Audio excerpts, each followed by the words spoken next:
flips it to the end zone. Caught! Touchdown! Marvin Harrison Jr. making a huge impact. Here's Edwards with the lane. Donovan Edwards down the sideline. Gets past Ransom. Donovan Edwards. Touchdown, Michigan. This is the CFF Site's Week 10 College Fantasy Football Show.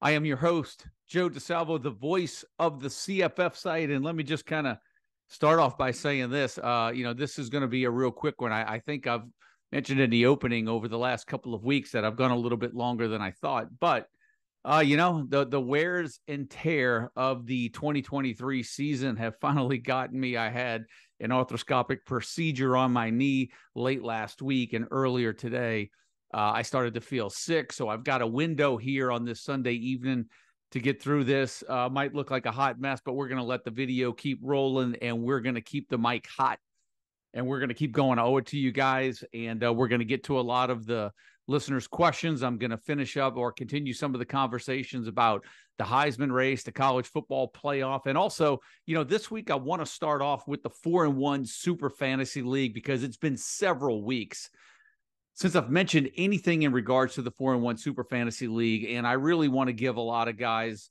a shout out, particularly the guys that are doing really well and alive in all of the formats right now. And there's a lot of teams that are in it right now, particularly in the total points league. So let me just go ahead and start off there, because when I look at the standings over the course of the season, Big Boss Men is sitting in the first place spot, followed by Tri-Spoke, Haynes T76, Lagan Boss, and then Blackbeard's Delight. They are the top five. What makes this race really interesting is that we still have 3 weeks to go. Big Boston Men had about a 200-point lead going into week 10 and had a really down week. So did Haynes T76. Those guys really left the door open. So now with 3 weeks to go, based on the history of this league, I'm looking at the standings right now. I think you've got to go all the way down maybe to 19, possibly 20, 21 teams. Like, you put a nice 2-week run together over the next couple of weeks, you could put yourself in a position to pull this thing out over the last week. But congrats to the 5 of you who sit atop the standings right now. Remember, first and second are going to win the overall. Now, when we look at the other formats, right, the 2-halves tournament, we know that the Ruston Razorbacks are sitting in the championship game. Who will they face? Well, we have the semifinals of the 2-halves of the second half tournament coming up this weekend. And it's HK Hot is what I say. I don't even know if that's how you pronounce the name, but I'm going to leave it as such because it's been giving you some good luck the way that I spell it like that. The HK Hot is going to face C Grape FF in one semifinal matchup. And then C Money Bobby 44 will face off against Tri-Spoke in the other semifinal match. The winners of those 2 matches will play one another to determine who goes to the championship, gets guaranteed a second place spot, and plays Ruston Razorbacks for the final. Now, over in the head-to-head tournament, we are now down to the final 4. And when you get down to the final 4 in the head-to-head format, it's basically a 2-week semifinal and a 2-week final. And right now, HK Hot is leading Q-Man 20 by about 27, 28 points going into this week. So that's not a comfortable league at all.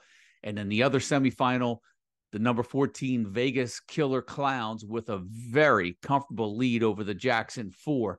They're sitting about 120 up with week 11 to go. And I would say, based on the history of knowing how guys perform, that one might actually be done with. So we'll see a Vegas Killer Clowns. Basically, I think it's a formality. I think they're going to advance to the finals of that. But stranger things have happened. And then also we can't forget about the Eliminator, where there are still 16 teams that have advanced.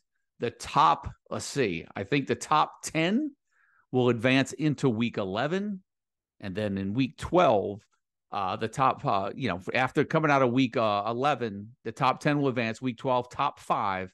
And then in the week 13, the top 2 teams of those 5 finalists will compete to see who wins first and second in the CFF Sites 2023 Eliminator.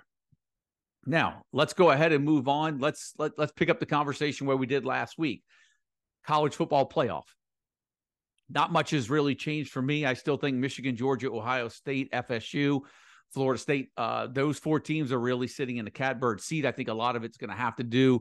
Obviously, Michigan's got a matchup with Penn State coming up this week. I think the Wolverines win that matchup. And a lot of it's going to depend on how well Michigan and Ohio State play one another and how that game ends up, because you still have teams on the outside looking in right now. Texas, Washington, Oregon, Penn State, Alabama. In my opinion, those are probably the major players. I mentioned Kansas State and Oklahoma State could play spoilers in the Big 12. That almost happened. Kansas State almost took down Texas, but they didn't. Hats off to Texas. I didn't think Texas would win that game, but they survived. They advanced. And with the way that their schedule shapes up, I kind of see Texas playing in that Big 12 championship. Who they play remains to be seen. And I said Oklahoma State is the team right now in the Big 12 that no one wants to play. And they did, of course, beat Oklahoma, eliminate Oklahoma, I think, from any outside contention for a college football playoff spot. And Oklahoma State can continue that spoiler role if they can trip up and hold on to that one of the top 2 spots and trip up the Longhorns in that Big 12 championship. Washington still has Ohio, still has Utah. They still go on the road to Oregon State, and they still have the Apple Cup left to play. I don't think anything's a given yet for Washington, but they are still in it. And, if that Ohio State-Michigan game gets out of hand one way or the other, Washington's in a really good spot right now, being the only undefeated of that group that I just mentioned. Now, Oregon might be the team in the Pac-12 that no one really wants to play, and they could get a rematch in that Pac-12 championship. If they run the table, they get USC, Arizona State, Oregon State. So they play some teams they could lose to. Will they? That remains to be seen. So Oregon's still in a good spot, and Penn State really controls their own destiny this week. If they lose, they're out, particularly with 2 losses now coming to Ohio State and Michigan. But they can put themselves at least in the conversation if they upset the Wolverines this weekend. And then I mentioned in the SEC that LSU really could play spoiler to Alabama. That did not happen. And with Alabama's schedule, Kent State, I think they play Chattanooga and at Auburn. Unless they get upset, I think we're destined for an Alabama-Georgia SEC championship game. And, crazier things have happened. I can see where the SEC does not get a team in this year if the chips fall right. And, you're talking to someone who believes the SEC has been the conference that has dominated over the years. I don't even think Georgia is that team this year. As a matter of fact, I'll say this. It's a shame we don't have an expanded playoff this year, because I think this is the season where we really need the expanded playoff, because I don't feel that there is one overly dominant team right now in the country. Michigan has looked really good, but we're going to learn a lot about Michigan. The one thing that Michigan has to worry about is bumps and bruises down the stretch, right? We know that they still get Penn State.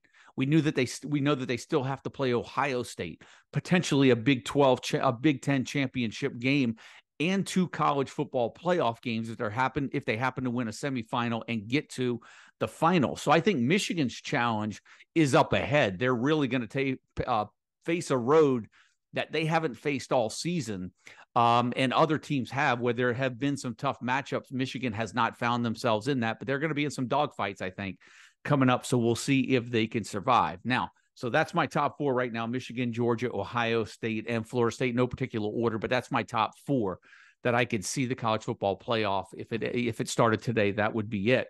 Now, Heisman Trophy takes on a little bit of a different complexion this week. Jayden Daniels was my favorite going into last week. I thought a win over Alabama would pretty much put a nail in the coffin for him. I do not think he did anything to hurt his chances. I don't know if he did anything to really boost his chances, but I think Jayden Daniels is still there. Now, I know he was in concussion protocol, didn't play a good portion of the 4th quarter in that game against Alabama, could have had even better numbers in that game.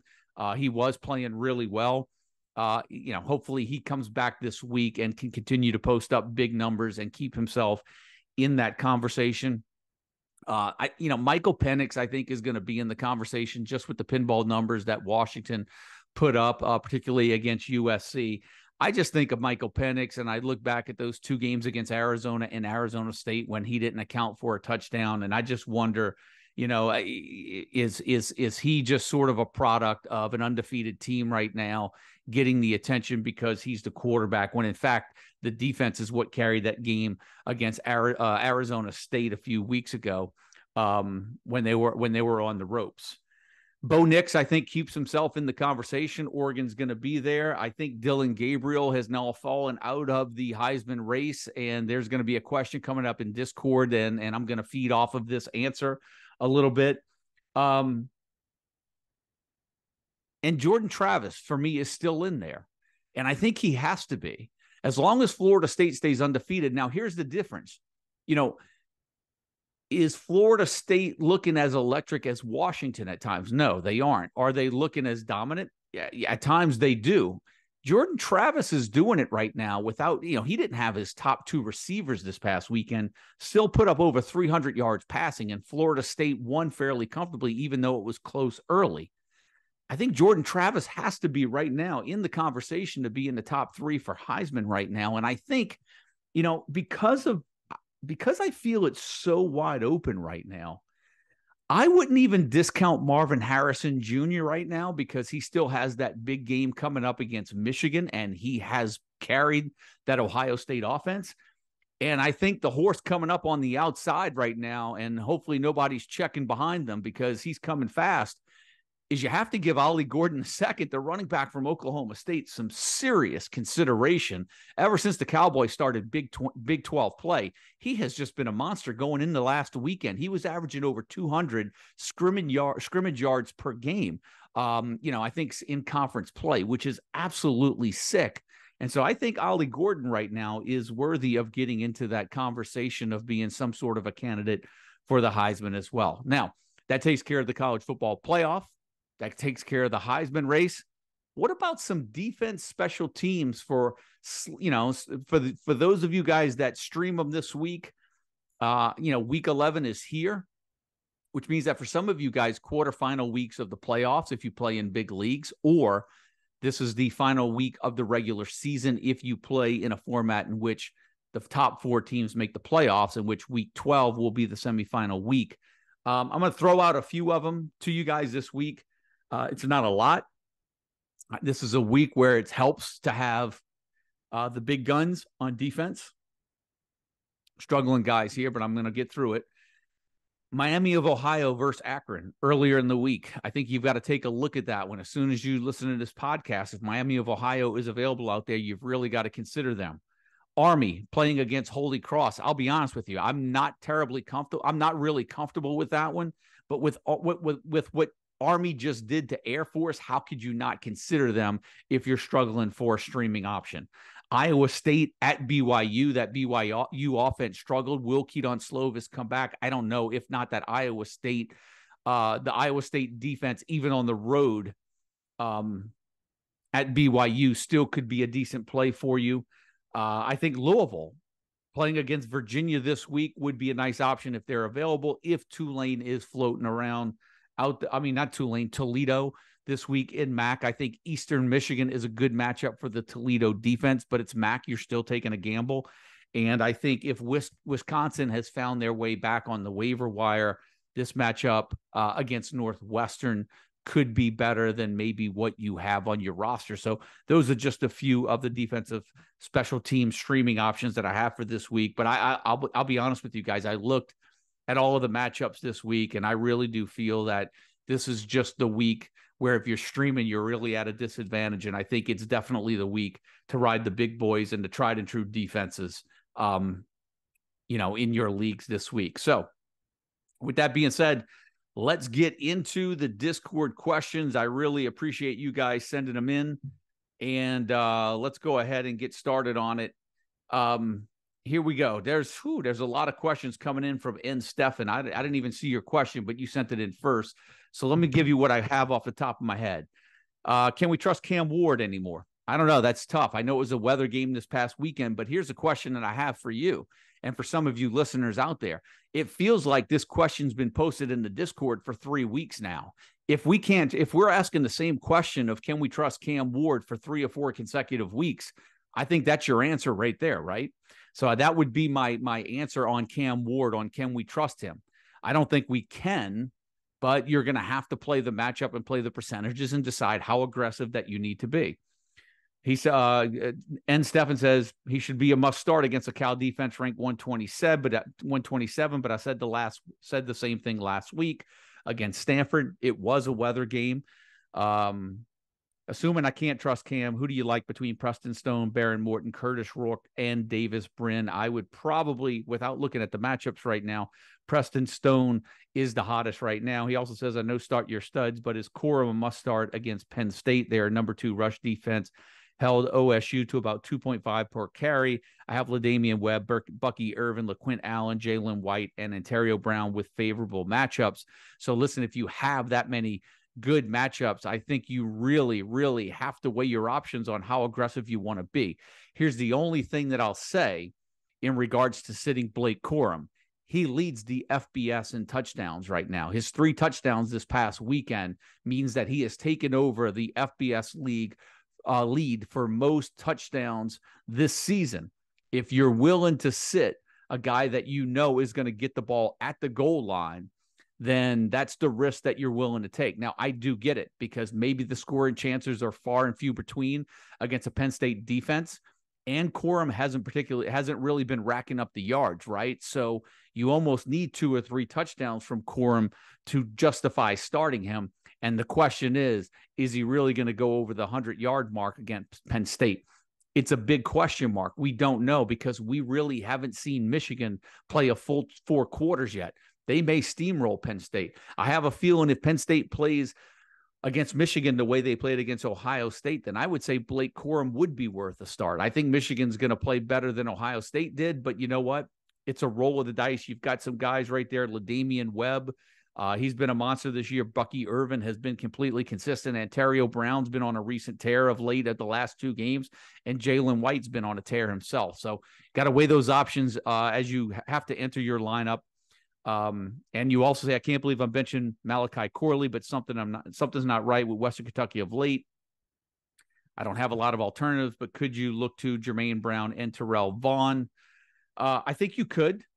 The one thing when you look at Malachi Corley, and I thought I made a note of this, but the one thing that's really interesting about Malachi Corley is when you look at Western Kentucky's schedule, over the last 4 weeks, a bye, Jacksonville State, Liberty, okay? And then at UTEP, I know that they don't look the way that we thought they were going to look, but they're also getting New Mexico State, Sam Houston State, and Florida International to close the year. So here's my question. If Malachi Corley is one of the top receivers on your team, are you going to go down with your top guy on the bench? That's the question I have to ask you. I don't know if I'm comfortable doing that unless I feel like I've got a surefire top 10 receiver ready to throw in, or 2 of them to throw in over Malachi Corley. So thanks for the questions. And Stefan, that was a lot of them. Glad I was able to get to them all. D. Merck asks, thoughts on Maffa going forward? Assuming Shipley comes back soon, do they go back to a split, or do they ride the hot hand? That's a great question, because here's the one thing I do know, and that is if Shipley is out, we've got to stay with Maffa. 36, 186, and 2 in that game against Notre Dame. And it's not like Maffa wasn't doing anything all season long. He was cutting into Shipley's numbers, right? So I still think he's going to get work, but are you going to start him? That's the question. And what kind of work will he get? And I think it really depends on if Will Shipley is out. D. Merck also asked thoughts on the Minnesota running backs. Does Taylor see the same carries as before if he comes back healthy? I could see that. I mean, Nubin didn't really tear it up this past weekend. But here's the question. I don't know. Are we really trusting the Minnesota backfield right now? I always feel when a guy comes back from an injury that's kept him out of multiple games, I like to see him play 1 game before I insert him into a starting lineup. And that's a real tough call for you guys, because a lot of you all that may have Darius Taylor may be in a must-win situation this week. And if you hear that he's playing, you may have to play aggressive and get him in there. Jay Light asks, 2 start sit questions, 0.5 PPR. Am I crazy to bench Caleb Williams for Jordan McLeod based on matchups? USC plays Oregon and James Madison plays UConn. No, I don't think you're crazy at all.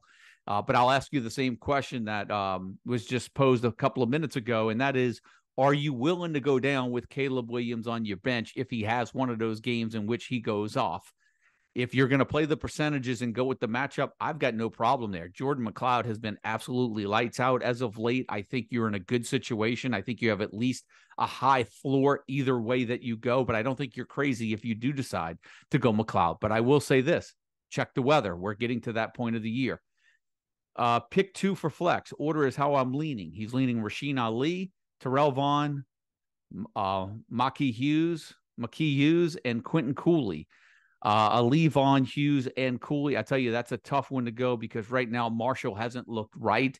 They haven't scored 10 points in 3 consecutive games. I think they're on what?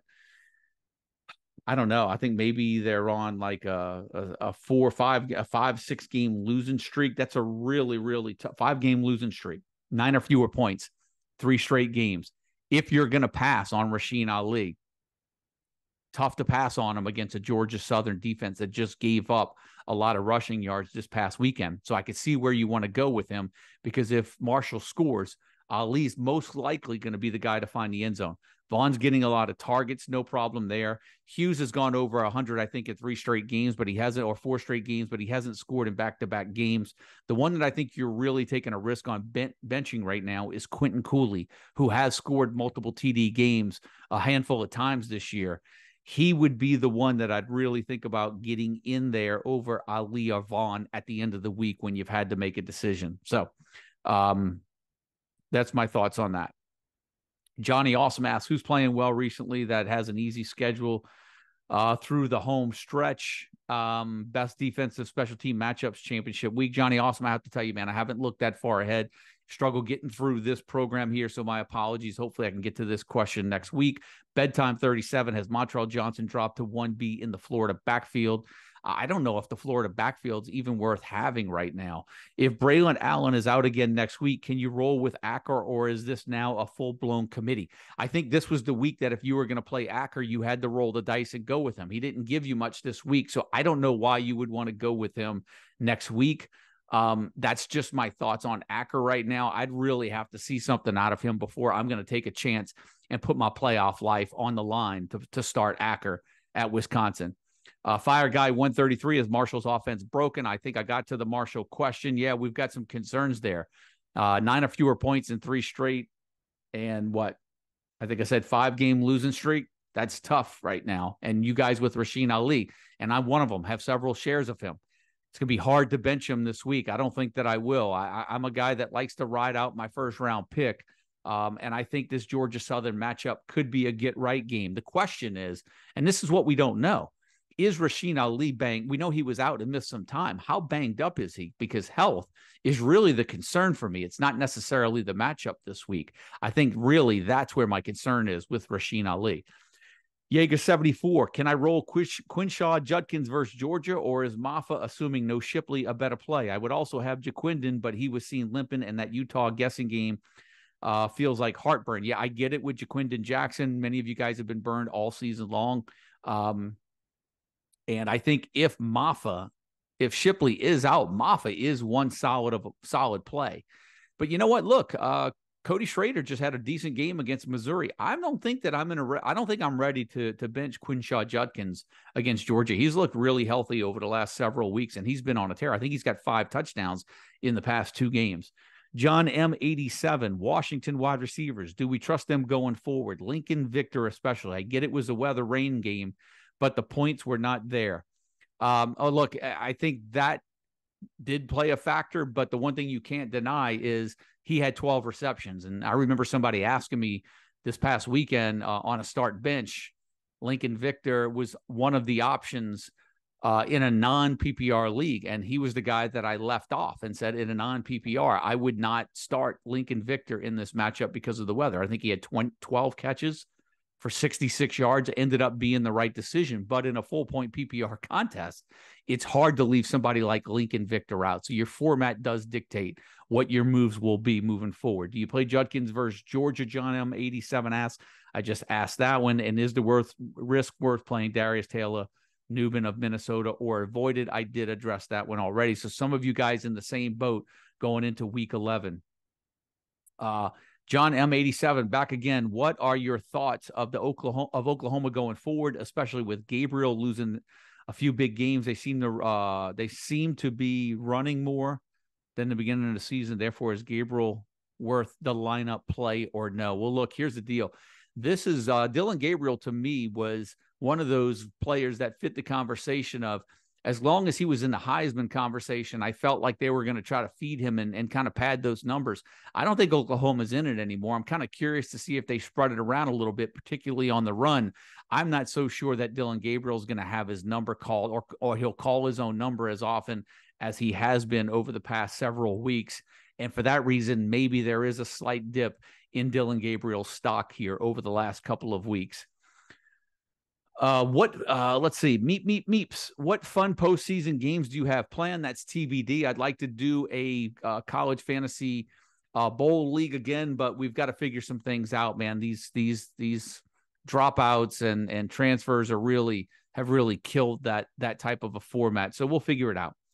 And Andrew Katz comes in here and asks, I'll move my Miami of Ohio channel question here. Tuesday Maction, is Rashad Amos in the circle of trust regarding starting in a playoff matchup? So here we go. Cats in a playoff. Here's what I'd say. In a circle of trust, my circle's kind of small. It takes a lot to get into that trust. But here's what I do know. He went for 21, 163, and 1 at Ohio this past weekend, which I think is very impressive. We know that Gabbert is out for the year, so they are going more towards a run-heavy approach, where wide receiver Gage Larvadain was probably their most reliable weapon offensively in the first couple of weeks of the year. Now, I think it's Rashad Amos. Now, with that being said, he went for 60 yards or fewer in 6 straight before that performance this past weekend. However, he has scored a TD in 5 of his last 6, so you're going to get a consistent score out of him. And if they continue to ride him this week in a matchup against Akron, which there's no reason for Miami of Ohio to get pass happy in this matchup, I can see him having a big game, because here's the deal. He has carried the ball at least 20 times, twice this year.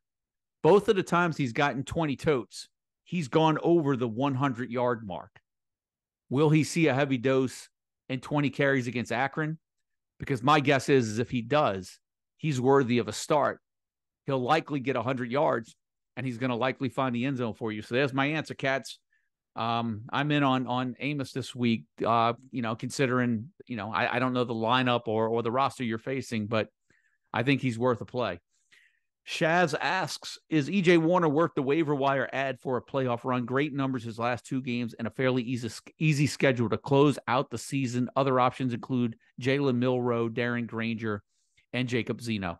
Look, for as much as the schedule looks good for EJ Warner, I still don't know if I would be adding him over having the options of having Milroe, Granger, and Zeno. Those guys have just been, I think the numbers have just been too steady this year from most of those guys to really trust EJ Warner over all 3 of them right now.